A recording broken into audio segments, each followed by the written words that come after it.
Good morning mga kapakner, panibagong araw at syempre panibagong vlog at panibagong buhay na naman tayo.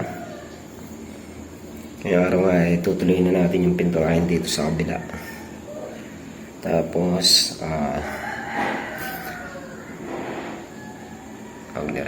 maya siguro hapon sabit yung kulong-kulong. Umalis kasi sila Mrs. Kapakner at si Tasha andun sa lola nila sa Bulacan. Pag uwi yun sa 24 pa ng maaga siguro hapon, susunduin pa natin doon sa kabilang baryo, doon sa baryo nila. Kaya sasabit ko yung kulong-kulong. Tayo nakapagpintura kahapon, gawa na nagpahinga muna tayo. Kaya ngayon natin itutuloy yung pinturahin doon sa CR. Mga kapaknar, susudsurin ko muna yung mga sunod pong panggas.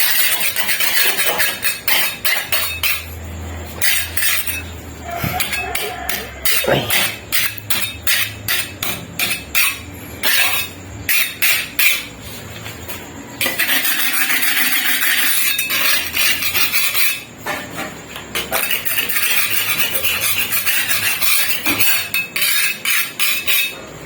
Kaya tayo nagsimula para naghalo muna tayo ng clock para mapagpahid na.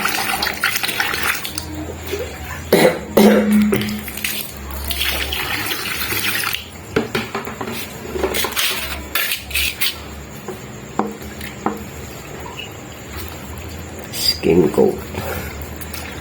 Pangit kasi pagka hindi natin nilagay skin coat, bukol-bukol din. Skin coat natin para medyo kuminis.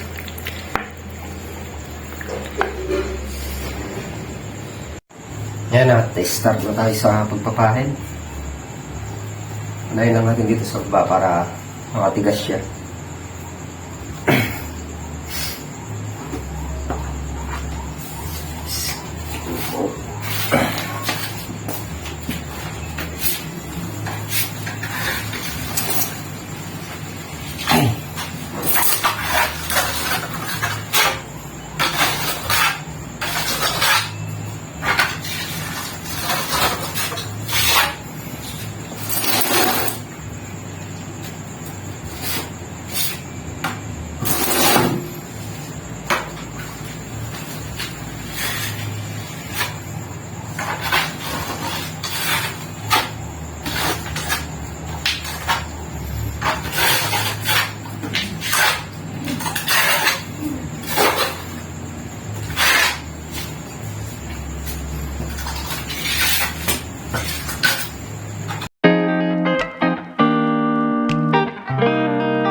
Mga kapakner, na double coat na natin.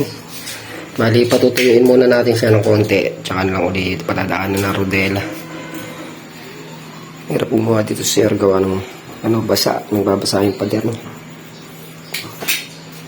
Kahit hindi natin ganun yung pumatag lang siya ng konti, okay na. Importante makinis lang tinitingnan. Hindi katulad ng kung pipinturahan natin, ganyan lalabas niya. Guhit-guhit din, tsaka bitak-bitak. Eh ito, kahit pa paano makinis-kinis siya.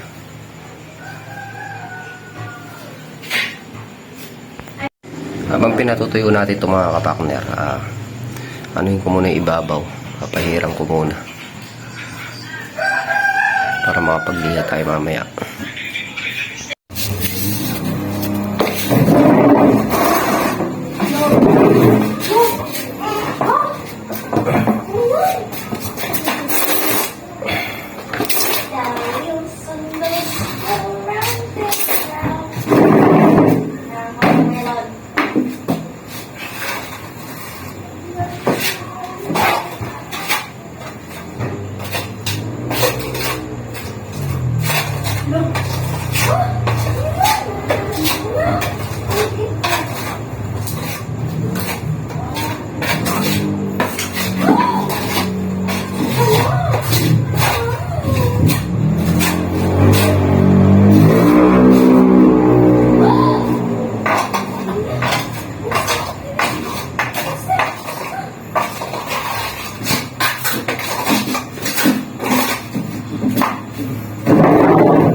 Yung mga kapakners, nakapagpahid na tayo sa taas.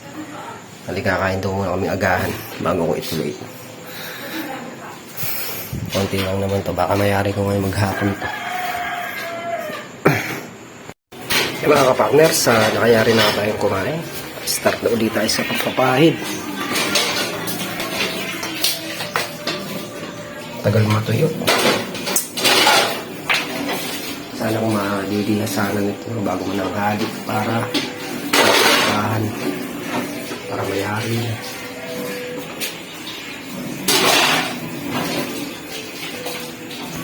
Dito na tayo papahid sa wall na to tsaka dito. Tapos pagkayari niya, papapagin ko na to. Mga kapakners, nayari ko na nga rin itong taas. Hindi ko na sinagad ng gano'n. Hindi ko naabot eh. Hanggang dyan na lang yung ano niya. Ipinturahan lang natin yung taas na yan. Habang pinatutuyo ko itong mga kapakner, napatag ko na rin siya eh. Tapos maya maya yung konti na lang ipapatagin dyan. Ito na lang basa pa to eh. Tumudulas. Pero yung sa taas, tsaka to, paikot na okay na. Patuyuin na lang yan, tsaka lilihahin.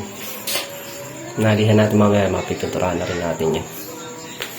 Pero habang pinatutuyo natin yung mga kapakner, kakasap muna ko ng kolong ko. Gawa ng bukas baka pumunta kami ng San Rafael, Bulacan. Nandun sila Mrs. Kapakner at si Natasha. Baka kung sakali sunduin na rin natin. Kasi kung hindi natin sunduin, sa 24 pa sila ng hapon uuwi. Kakasap ko lang muna ito ng kolong ko.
Mga kapakners, nahayari na nga natin ikabit yung kolong-kolong.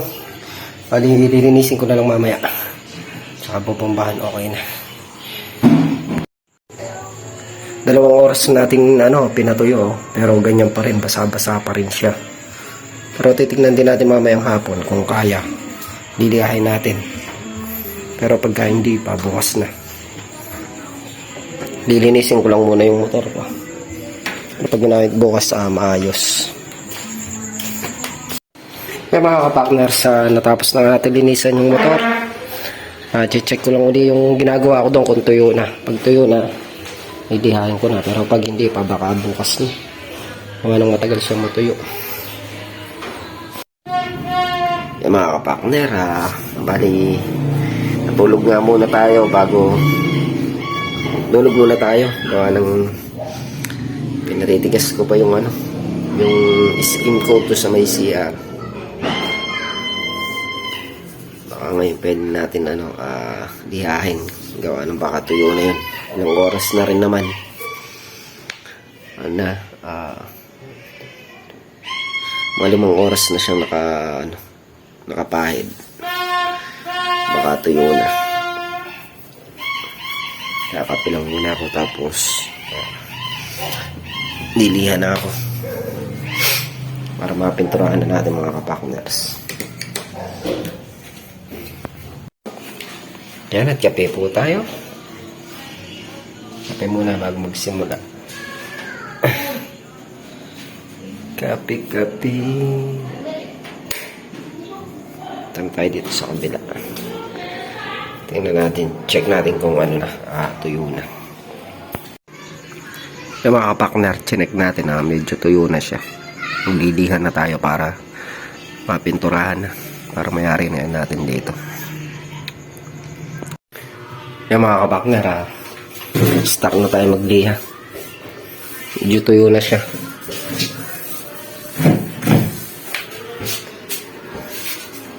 Para mapinturahan na. Ikaw na sinagad sa taas. Gawa nung hindi ko rin abot. Pintura na lang ang pangaan natin dyan. Importante itong parte na to, medyo patag. Ay, itong pintura na lang, okay.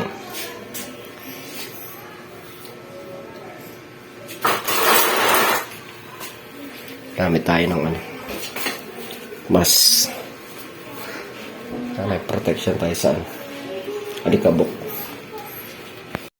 Yan, at-start na tayo muna.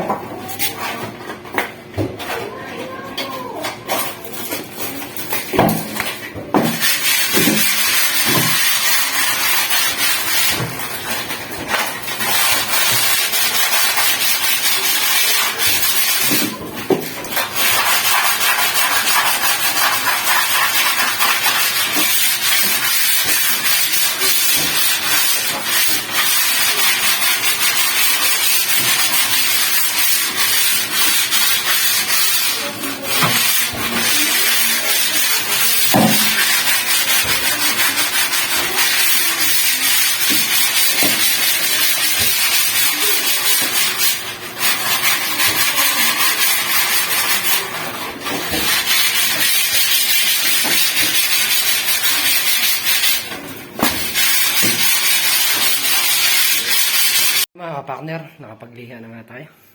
Kaya rin natin lihain. Ito medyo basa-basa pa. Pinersa na natin. Para mapinturahan. Panasan ko muna ng walis tambo tsaka basahan. Para makapagsimula na magpintura. Mas maganda naman to sa dati. Kahit pa paano, kinis-kinis. Yan, pag napahira natin ng pintura yung mga kapakner, lilitaw yung mga ano dyan. May lubak-lubak pa yan eh. Patapanin lang natin ulit ng skin coat.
Tubo na yan, pipinturahan na rin natin para isang kulay lang siya.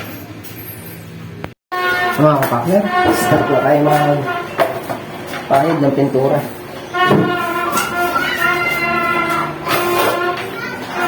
Magkakasyain lang natin kung ano po ng pintura.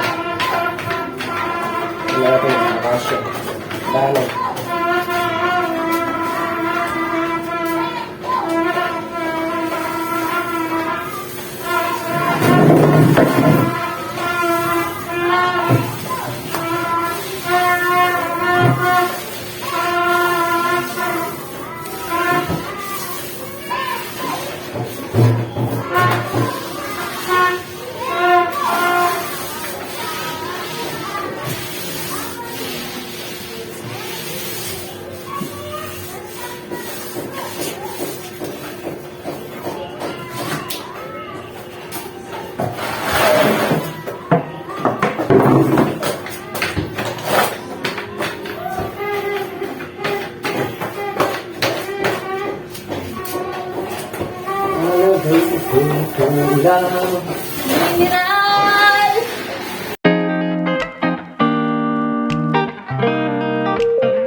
yung mga kapakners, ito na yung napapahid natin. Dito na tayo sa kabila.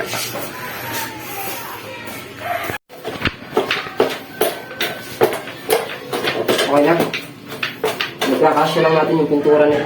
Pero marami pang dapat i-retouch pa, kaya lang kulang ang pintura natin.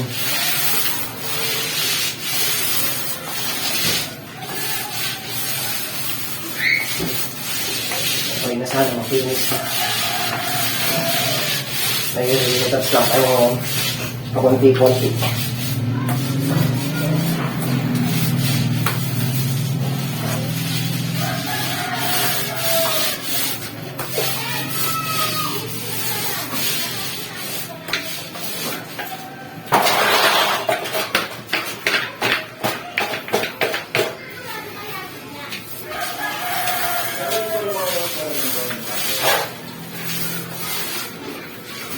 yun ba?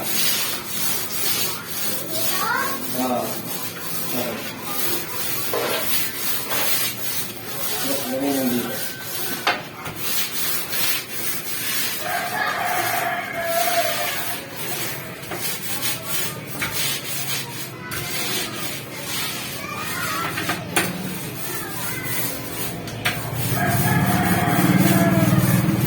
Okay, pinto mo.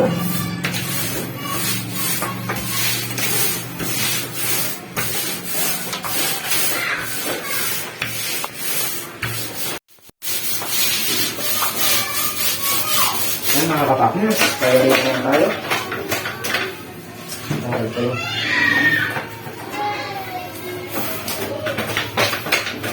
Kung malalalim na ito, halang pa natin mo niya. Pinto.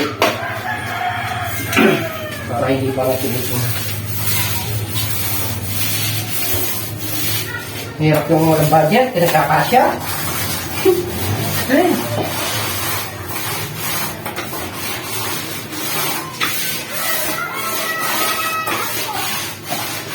Pinagkasya lang natin yung pintura nila. Dapat isang pahit ko eh. Ay, wala na. Mas maganda naman ito sa dati, Lele.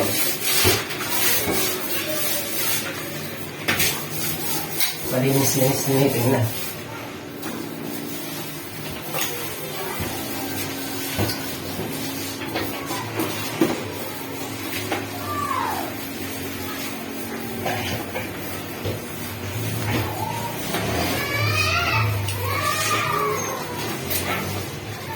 Kasi ramos po sana para hindi pa matutan.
Sa mga kapakners, naikutan na nga natin yung buong CR. I-retouch lang natin itong yung mga guhit-guhit na yan. Tsaka itong mga sulit niya para hindi siya pang tinitingnan. Tsaka ito. Ang kahit pa paano, maganda-ganda naman ito sa dati. Kuminis siya ng makinis siyang tingnan. Kumpara doon sa hindi natin nilagyan ng skin coat, guhit-guhit talaga makikita niya, tsaka bitak-bitak. Pakaayos pa sana natin mga kapakner, kaya lang wala lang silang pintura. Kaya gagawin natin na retouch na lang, medyo malalalim. Magkano ka budget sila, saka na lang ulit nagkasya lang natin yung na pintura. Kaya medyo maputla yung kulay niya. Dapat yung mga 2 patungan lang para kuminang yung kulay niya.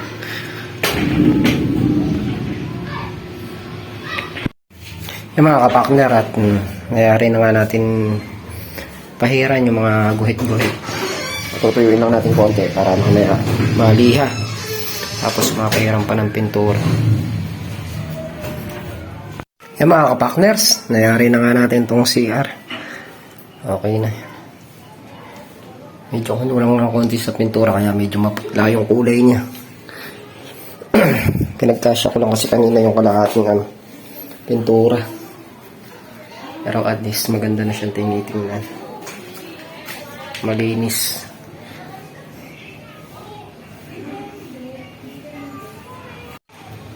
Muli thank you po sa patuloy niyong suporta. Hanggang dito na ang aming simpleng video. Ingat po kayo parati at God bless. Bye.